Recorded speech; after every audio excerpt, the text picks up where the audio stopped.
I think I've heard it all lately. I've heard that, Sony was scared of Microsoft. They were not going to show off their console. It was this, it was overheating, it was that.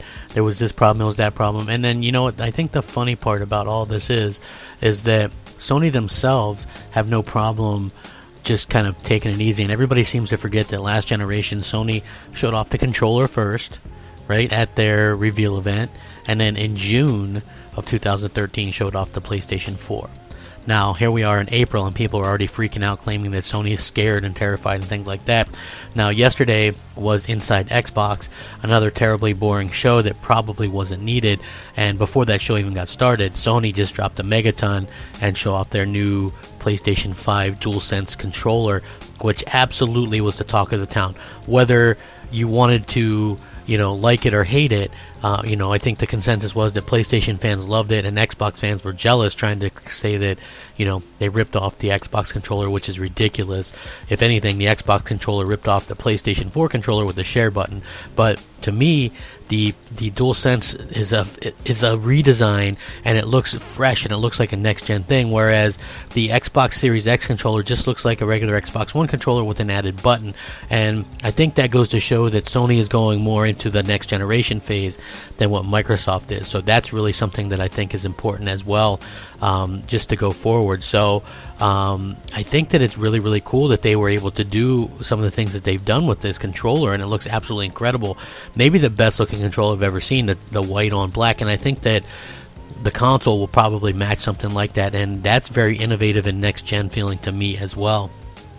So they actually kept a lot of what people loved about the DualShock 4 intact, and they added new functionality based on a discussion with developers. So they took developers into mind with this, right?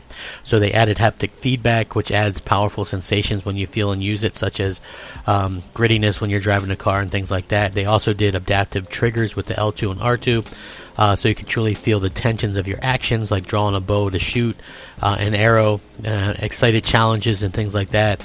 They didn't want to be too bulky, but they wanted it to feel very good. There's no longer a share button as they had with the DualShock 4. They built upon it with the create button. So that had me thinking, I wonder what they're going to launch with this create button, right? Are they going to have a new version of like Create Factory or Share Factory where you're going to be able to cut your clips and edit everything together?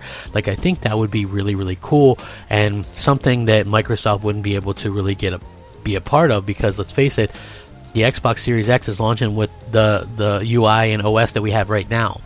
So there is no Upload Studio anymore or anything like that. They stopped updating it. So I think Sony understands that people want to edit and do all this kind of stuff and be inventive, and so they're going to be able to create a lot of different things. Maybe you're going to be able to create a background for your PS5. Maybe you're going to be able to create custom avatars right on your PS5. I don't know, but it does sound like it's going to be a pretty cool thing. And honestly, Sony, with just that one tweet of here's our next gen controller, everybody was talking about it. Everybody totally dominated and it still is. It's still the talk of the town. That's why Sony always wins. Let me know what you guys think. What do you think of the controller? Let me know. Rack 'em up. Crapgamer out.